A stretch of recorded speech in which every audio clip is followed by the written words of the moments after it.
slides. Share, share. Ah, good.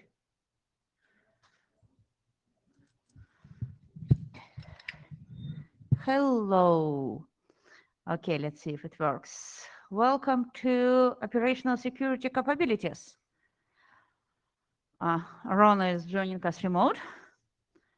I'm, as you can see, is on site. So this is not well. I guess you've seen it many times this week, but look at this again. Housekeeping. Please use on-site tool if you want to join the queue, because it does help us chairs to control the queue. If everyone will be using the tool, doesn't matter if you are on-site or remote. If you join in from laptop, keep your audio and video off.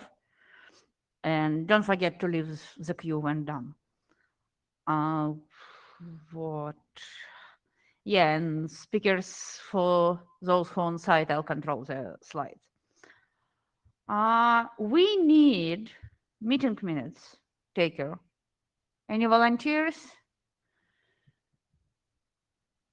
Thank you very much. Really appreciate it. Okay, so we have 3 presentations today. First is working group item, indicators of compromise. And we have 2 drafts, which are individual ones. Since we met last time, about a year ago, we finally published operational security considerations for IPv6. What, it was 10 years? 12, okay. Is it a record? I don't know. Close, okay, close. So, and it got nice number, 9099. And we have another old draft in the RFC editor's queue about the filtering of IPv6 packet with extension headers. Hopefully it will be published soon as well. So the first presentation today should be indication of compromise. Okay, so stop slide share, share preloaded slides, and okay, let me share your presentation. Okay. If I demask, Yep, hi everyone. So I'm here to present our draft on its case of compromise, the role in attack defense. So on behalf of myself and the other authors, Kirsty, Ollie, and James. So next slide, please. So yeah, just to quickly run through the history of how we got here. So this originally came to Sec Dispatch at IETF 107, brought it to Opsec following that, following the recommended Sec Dispatch, made some updates. Since we presented it, Ollie presented it at IETF 111 online. It was adopted by the working group earlier this year. And then the slide says no further reviews or comments, but actually Kathleen Moriarty kindly put a review on the list a couple of days ago. So there has been a further review, but I don't think there was anything in there that significantly changed the document with some helpful points. And yeah, I published the latest version earlier this month, which is I think the 6th version in total. So it's had a fair few rounds of feedback and review and change now. Next slide, please. So yeah, as a quick reminder of what the motivation was for the document. So I just wanted to document what is an operational security technique that's sort of out in the wild and widely used, and sort of just record the best practice. I don't think that's actually documented anywhere really. We also wanted to try and share it with the IETF. So I think it's not a topic that's necessarily got broad familiarity across the whole of the IETF. So we thought that would be a useful thing to do.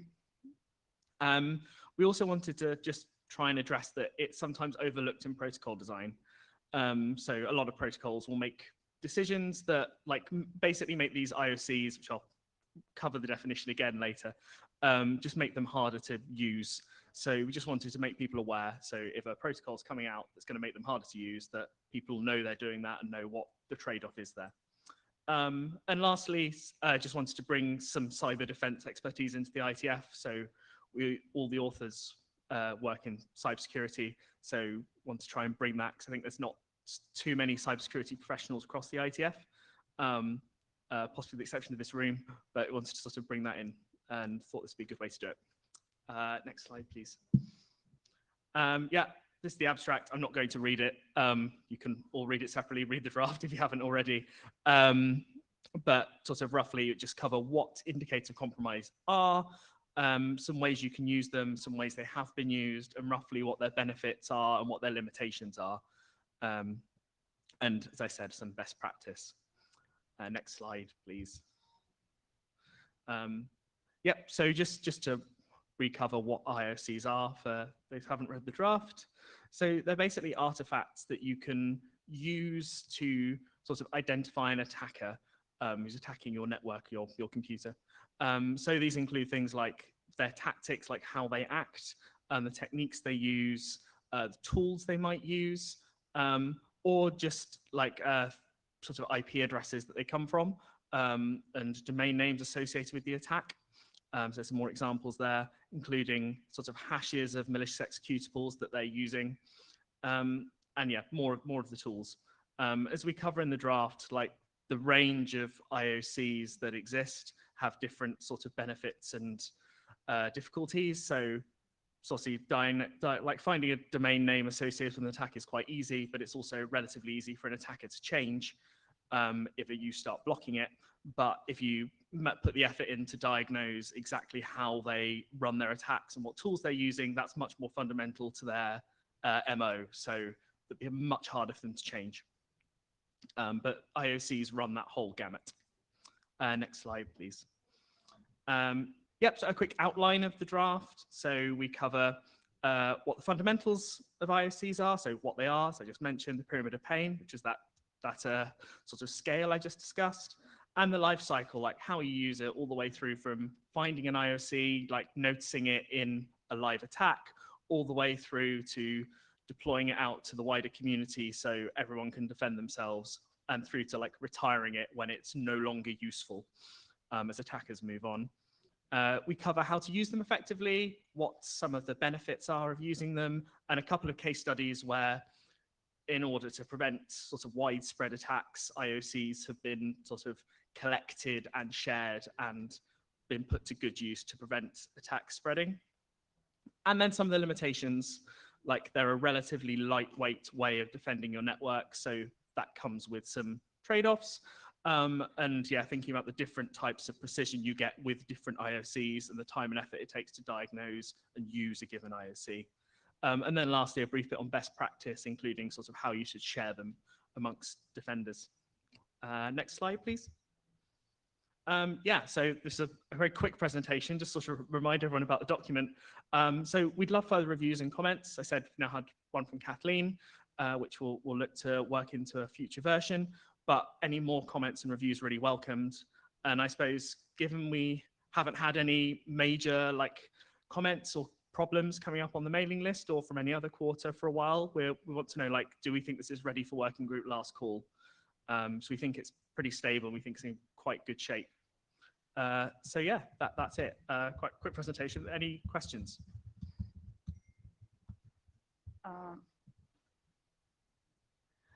So I don't see anyone in the queue, but I'd like to ask people to tell who actually read the draft.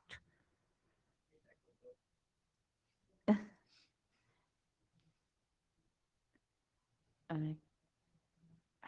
don't know how many. Do you? Oh, okay.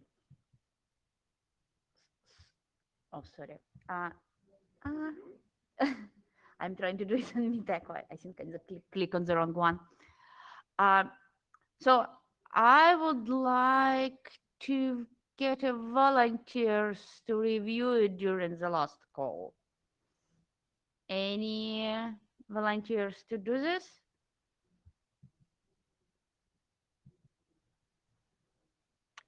Okay, we can ask on the list, but I really think we need to get some like review during the last call, and not just take a silence as an indicator of the draft the indicator of the draft should be progressed.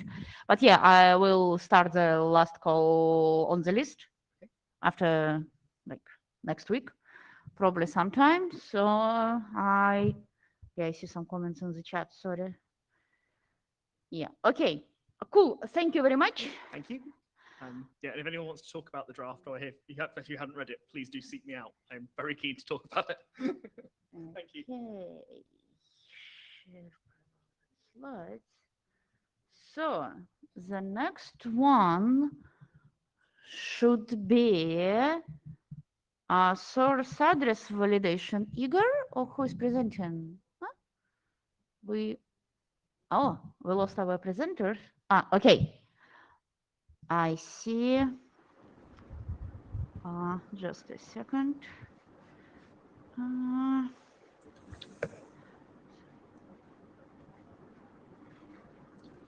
Okay, so shall I share the slides, or you'd like to present yourself? Jen, is Igor in the room? No, Igor is not in the room. Oh, that is surprising. I So didn't do you hear like? any. Yeah, I will You do- present it. Okay. So would you like me to present this? Oh, here it is. Oh. Igor, you like to present? Oh, good. We have a volunteer. Great. Okay, I'll preload the slides just on time. Right. Share. Okay, just a second. Okay. Hold on. Why I am not? Yeah. Okay. Good. So tell me. Okay, will do. Voice control over the slides. Yes, awesome. All right, so I'm Igor Lubashev, and I'm going to talk to you a little bit about our take on source address validation, and especially this is the work we're bringing here because it's basing on updating the work that's actually been published 2 years ago by this group. Next. All right. This problem should be quite familiar to everybody at IETF. We've been trying to solve it for at least 22 years. So how do we stop address spoofing, unauthorized packets being sent into the network? Since 2004, effectively the only technique that's been used is look at the BGP update messages, try to infer, look at your fib or rib, and try to infer something from that information, what's valid.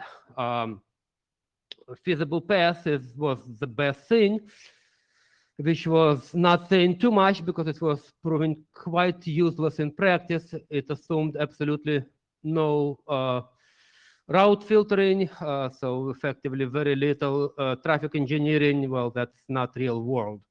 So that's in 2020, 8704 was published, which was effectively an update on feasible path, which said, let's look at those BGP update messages a little bit closer and make a little bit more inferences and look at the origin AS number and therefore allow path not just what you've seen on this interface in reverse, but also the paths that are advertised by the same origin AS than any of the paths that you've seen in this interface, which is better. Still has a number of issues. We'll see them. We'll look at them later. But it's better. It also has a little small paragraph saying that, oh, by the way, you can also look at raw information. But it's kind of an afterthought. It doesn't have any details, but it's an interesting idea. And this IETF, we have actually a working group. I mean, this problem is still not solved, SavNet. So more people are looking into it. Next. Next. Okay, good. Very simple example to show where 8704 still doesn't work. I mean, you have an AS1, which has a provider AS2. AS2 is multi-homed. It sends both ways. It's customer routes, but for whatever reasons, it only wants to send its own path to AS3. And now looking at if AS4 is trying to do some sort of address validation using 8704, it will only see path announced prefixes that where AS1 is the origin AS. It will not see AS2 as an origin AS. It will not consider its routes, even though it learns that there is a route like from the peer. Okay, so 22 years in, why is this problem still so hard when so many people are working on it? My take is that it's basically because we're trying to infer some information about data plane forwarding from a signal that was never designed for it, which is reachability, BGP. So that signal just doesn't have enough information to do the right for the solution. So, and one of our ideas is that, well, not one of the ideas is that, hey, we have another sort of information that was also not designed for it, but things like RAW and ASPA, and actually it was recently suggested maybe also signed IAR data. How about we also mine that for source of useful information? Next. And just quickly, one more example that's important that we need to solve. I mean, this problem is kind of familiar to me because it's about some project that I was involved in. I immediately apologize for this slide. I took it from internal presentation. It has a lot more graphics than we usually used to at IETF. But effectively, it's CDN implementation where you have Anycast IP that CDN wants to serve content on. The Anycast home pub, I would call it that way, receives a request, decides that actually you want to serve it from another pub that, for whatever reasons, that's where content is, it's closer to the user, tunnels all the packets on that connection to the edge, and the edge returns the bulk of the media directly. So the only thing tunneled is headers and X. The heavy duty stuff goes direct. Nice layout. Next. So this is a picture of a generic direct server return. Doesn't have to be Anycast. You have a user in prefix 4, does a request, opens the connection to an address in prefix 3, which lands in a home pub. Home pub forwards it through tunneling to some edge pub in prefix 2. And that edge pub is supposed to return back, but it has to source the packets from prefix 3 so that the connection is complete on the client side, on the user side. So prefix 3 is only announced from Autonomous System 1, but that's the home. The edge AS2 does not announce it. It doesn't want to announce it. It doesn't want any direct traffic for the prefix. And the question is, will AS9, which is its provider, if it does source address validation, actually permit? DSR is a pretty useful use case. I mean, it's obviously CDN, but so is mobile roaming and some gaming, and it could be security products that are using it and so forth. Okay, next. And just some stats for fun. In 2015, we measured at several thousand of Akamai pubs around the world how many of them were doing some sort of effective SAV, source address validation, and we found about 15%. And just before coming to this meeting, I pulled some stats, and 2022, it's about 15%. So what's happening there? Economics have been suggested as a possibility, but actually for small networks, it is in their interest not to allow floods of spoof packets through their network. So it's not the full answer. It's possibly that it's just the techniques we have are ineffective, and they break too many things. And talking to operators, reducing support calls is one of the big incentives in deploying or not deploying things. Okay, next. So here is our proposal. We call it BARSEV, which is effectively using information from BGP, obviously, but also augmenting it with ASPA and RAW.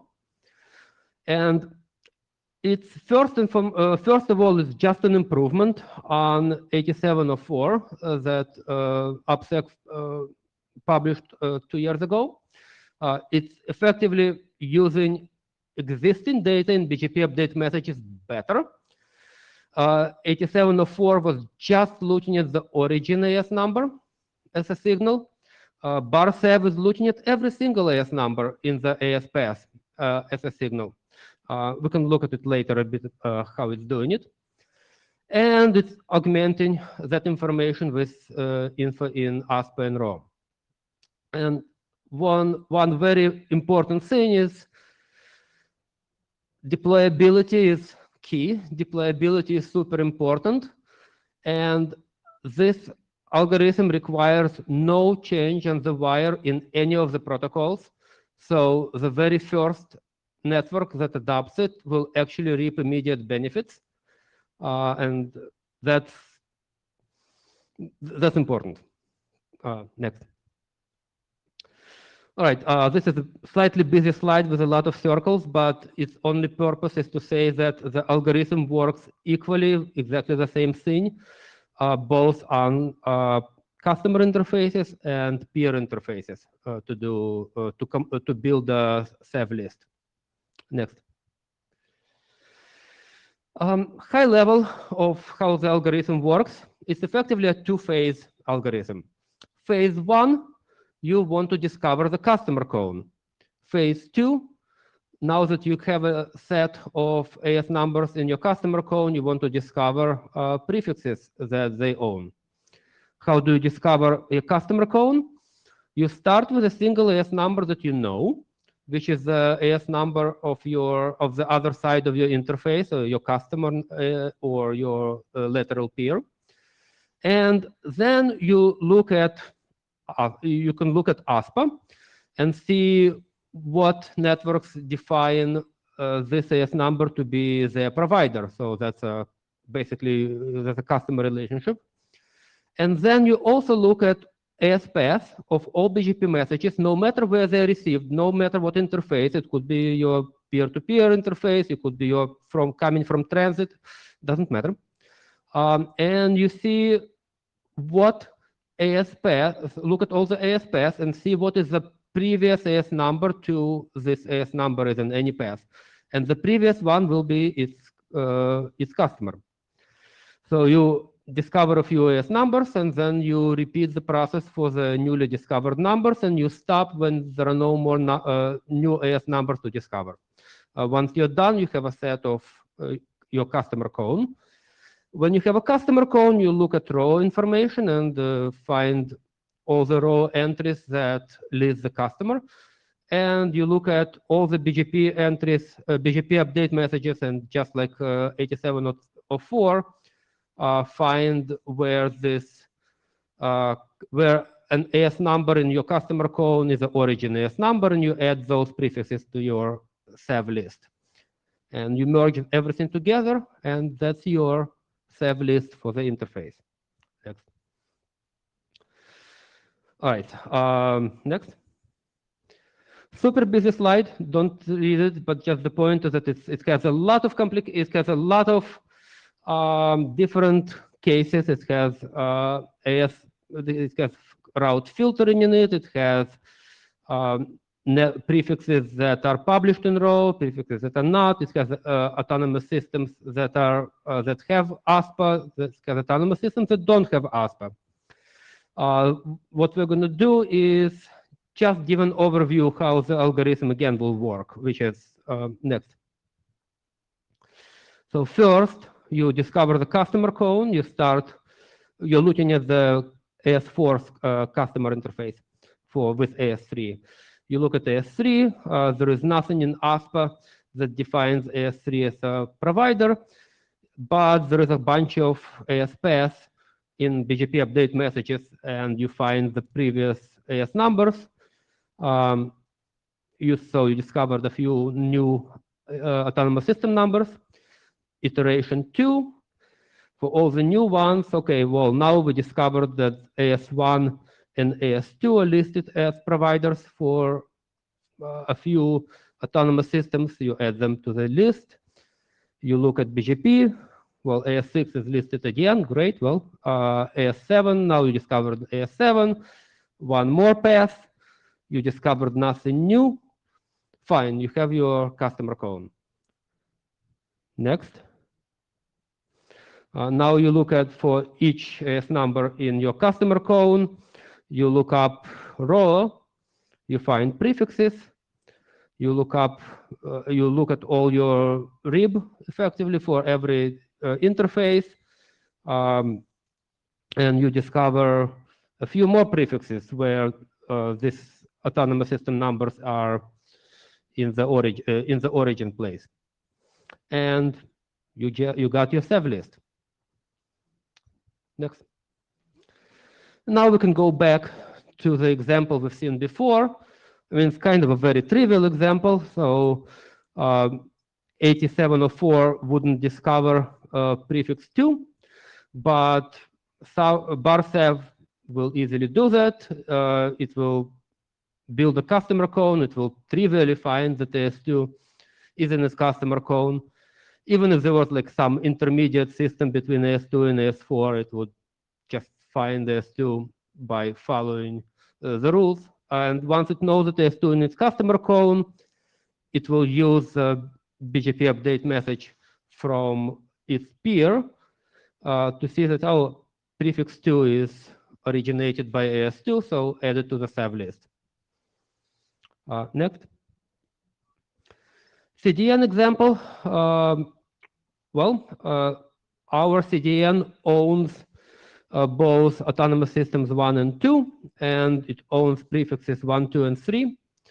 So what it needs to do is it needs to publish row that says that autonomous system 2 can advertise effectively prefixes 2 and 3.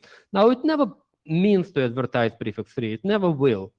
But by the virtue of it being in row, BarSev will pick it up now that autonomous system 9 knows that AS2 is its customer because it sees prefix 2.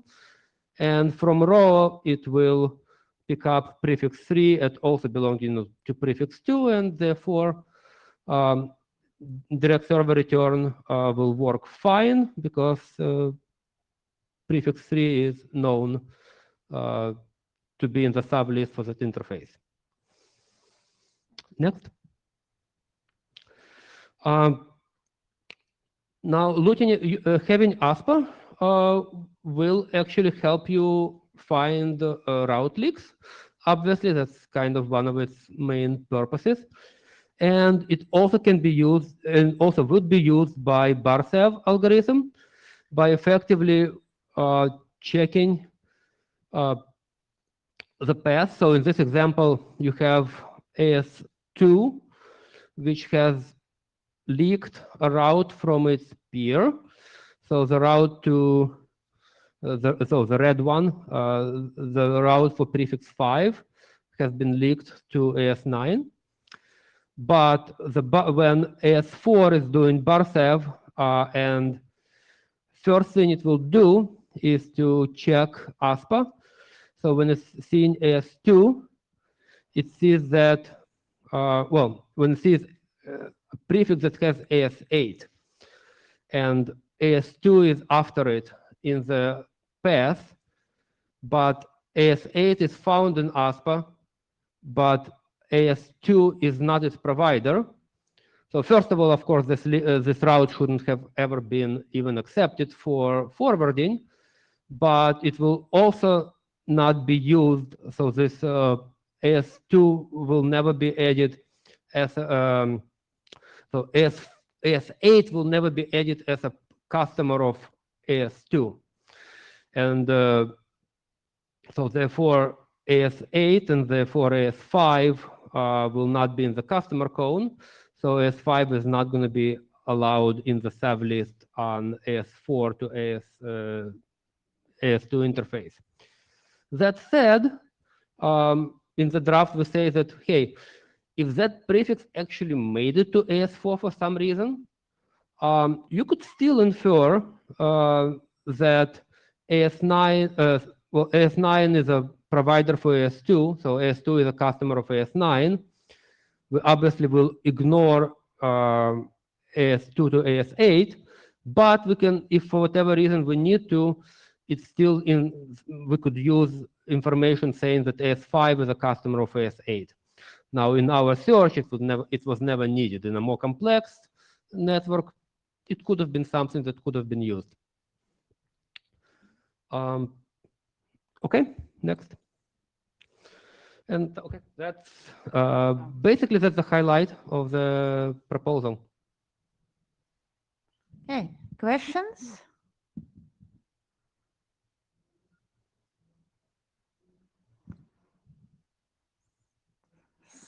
Silence. Okay. Thank Thank you. you, Igor. Oh, and the next presentation is Eric. Okay, let me get the slides. Okay, share.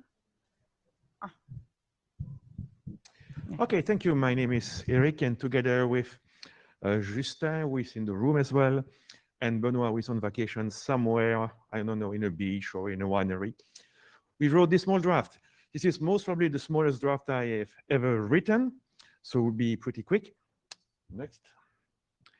So where it coming from? So if you attended to Justin's presentation this morning at V6 Ops, we basically send packets over the internet to do some measurement. In this case, it was for V6 extension headers, but it does not matter which kind of measurement you want to do. Basically, when you do a measurement over the internet, you inject synthetic traffic. The synthetic traffic is sometimes weird because you want to test the reaction of the global internet to some strange packets. In this case, extension headers, for instance. That could be anything.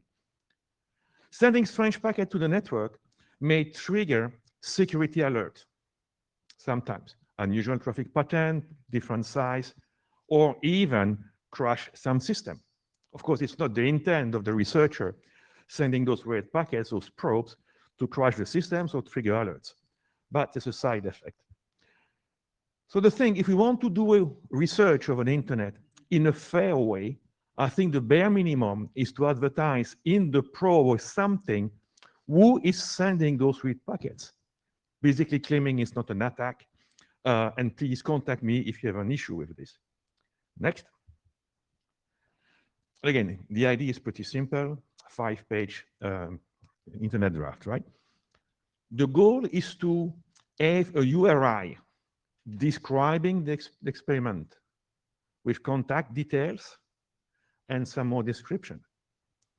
So the URI could be an URL pointing to some specific text, and we basically there follow RSC 9116, which is the FUDIL security. So basically, that's a text file. Human readable, could be multiple language with some keywords telling phone numbers, language, description, and so on. Could also be, and that's what we used in the James experiment, an URI which is a mail to, or if you dare, a URI which is the phone number. Of course, if you do it over the internet, you may receive call at 2 a.m., which is maybe not what you want to do, but who knows? But basically, it's URI. So next. There are two ways of putting this URI. One is in-band. So you put this URI in the packet itself. So for instance, ICMP, you can put the URI obviously into the payload. UDP, same thing. Even TCP SYN packets can have data. It's typically not used by application, but it's a valid packet. Now, if you play with extension headers, typically you can create an extra option, unrecognized, but you can mark it as skip or ignore, right? So you can get it through, and it's visible in the packet. Of course, if you're doing some ESP experiment, please use ESP null, because if you put it in the ESP payload, obviously it's unreadable. Next. So how do you put it?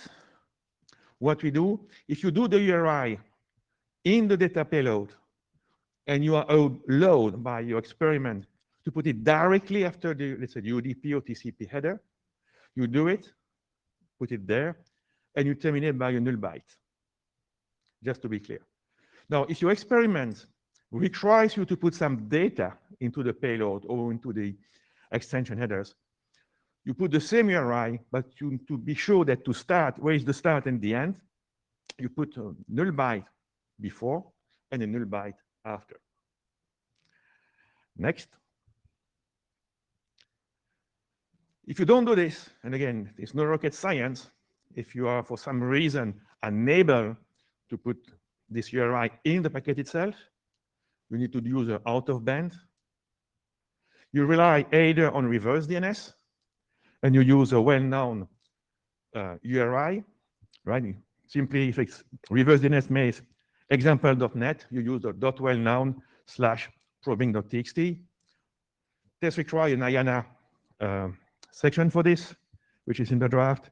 Or if you cannot do reverse DNS for whatever reason, run a web server on your source address, obviously, with the same URI there, BI, right? The same path. Everyone will notice that HTTPS to an IPv6 address is not common, right? You will not get real certificate for it, but you can still run HTTPS on the top of it. Right? It would be a self-sign, obviously.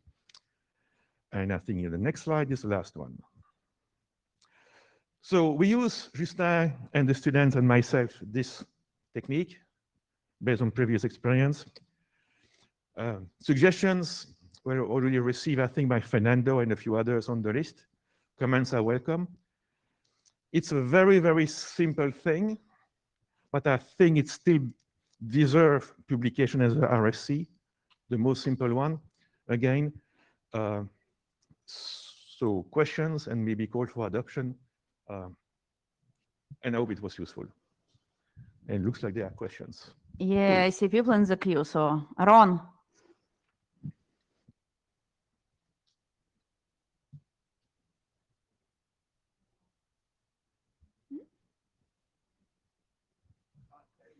Ron, can you hear us?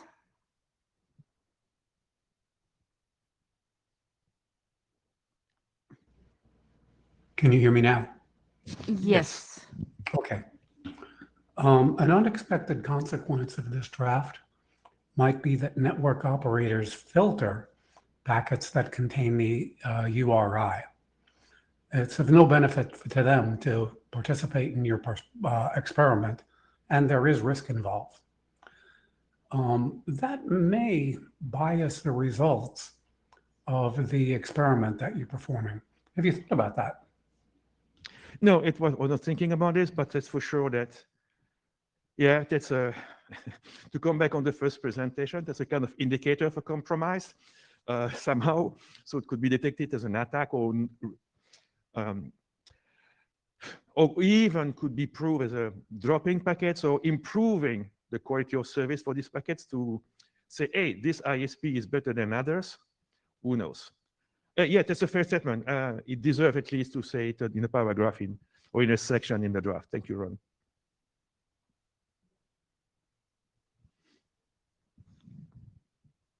Okay.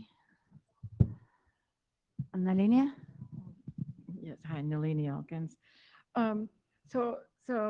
Eric, well, this is a potentially a good idea. What would stop me from putting in the name and phone number of, for example, my ex-husband with whom I'm having a custody battle? Yeah, I don't know what your ex-husband has done, right? So I understood that the reason why I put another joke on it. I hope at least. Yeah, of course, it's goodwill. I mean, doing this is a goodwill thing. reacting on it is a goodwill thing. Basically, when twice in my lifetime I generated those kind of packets, right? And I think as a goodwill researcher, you want to do something good for the network, and you do this. Like every mechanism can be bypassed, right? So you can put example.com or google.com, as Google is there, as the URI, or the email address of Jen, right? That's for sure. Yeah, let's put Jen's address.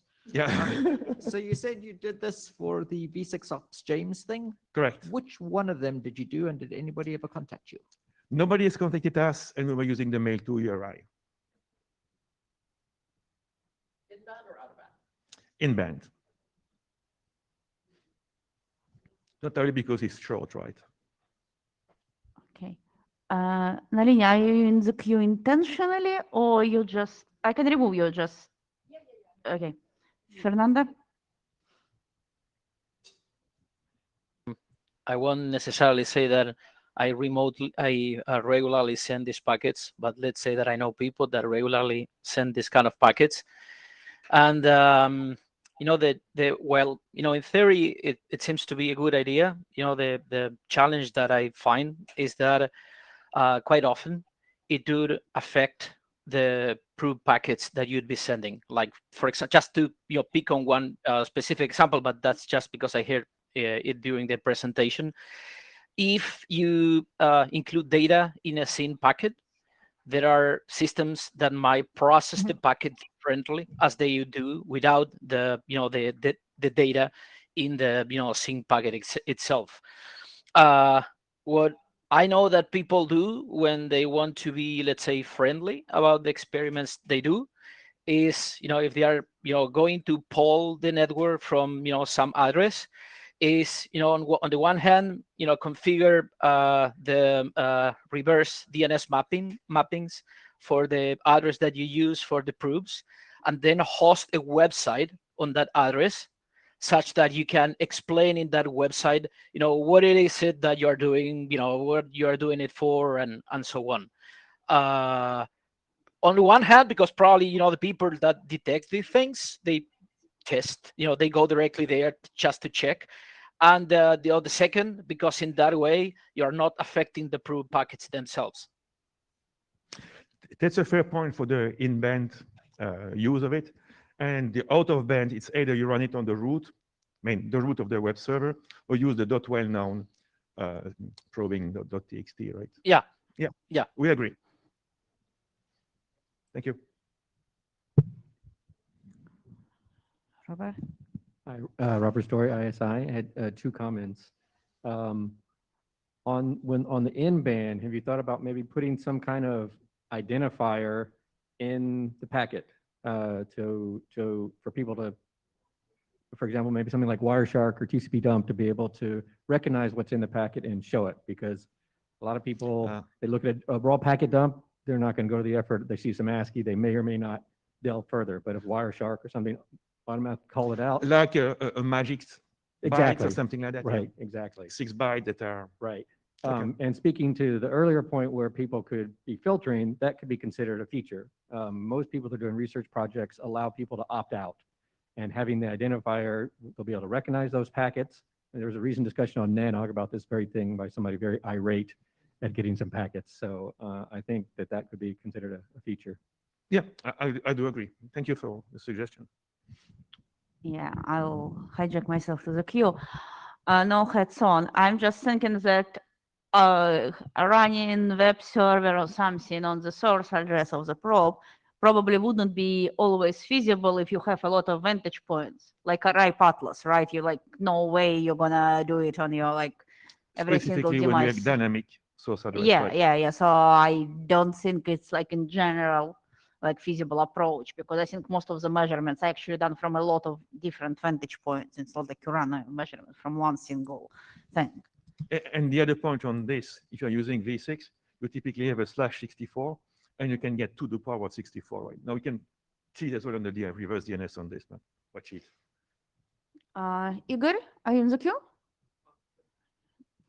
So I think it's a good idea it's an interesting, at least, idea to put up flag, something that says I'm not part of any production flow. I'm a test experiment, but just to echo that, any identifier that names an individual or a project, because if you do that, I'm expecting that I'll have to create a identifier address validation draft, because again, same problems. Yeah, but keep it, my point is keep it cool and simple, right? That's a goodwill thing, better than nothing, basically. Thank you. Yeah, Warren Kumari again. Yeah, I think we should be careful that we don't end up with the perfect being the enemy of the good, right? Like at the moment, there's no useful attribution, even if it's not perfect, even if it doesn't work under all conditions, even if some people don't want to use it because it adds data, at least it's something that people can use if it works for them. So yeah, I see no downside. Thank you. So I assume you'd like adoption call, right, on the draft? Yeah. Okay, yeah. Okay, we'll run it on the list. Ask for adoption on the list after this IETF. So thank you, Eric. So that's all on the agenda. Any other business suggestions? Warren. Warren will turn the mic around. Actually, yeah, I'll just stand here. So, hey all, I'm the AD for Opsec, and I've been doing the AD thing for quite a while now. My term is up in March. I will probably run again, but I'd really, really, really like some people to run against me. And so if anybody's even potentially interested in serving as Ops AD, please come along and talk to me. And I'm more than happy to explain to you what the role is actually like, what the time investment is, why you might want to do it. It is actually kind of fun. So just, please consider putting your name in for Ops AD when the nomination's open. Thank you. No, you have to try harder, Warren. Okay, thank you, everyone. So see you in the next IETF, hopefully. Please consider writing interesting drafts and comment on existing ones. Thank you very much. Have a nice day.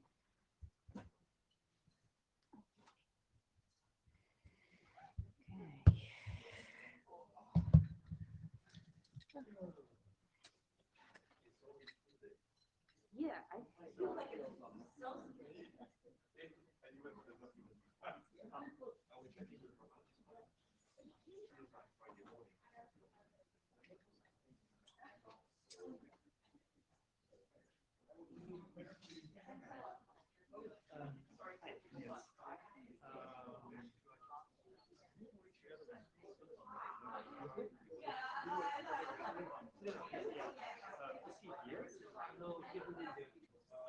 so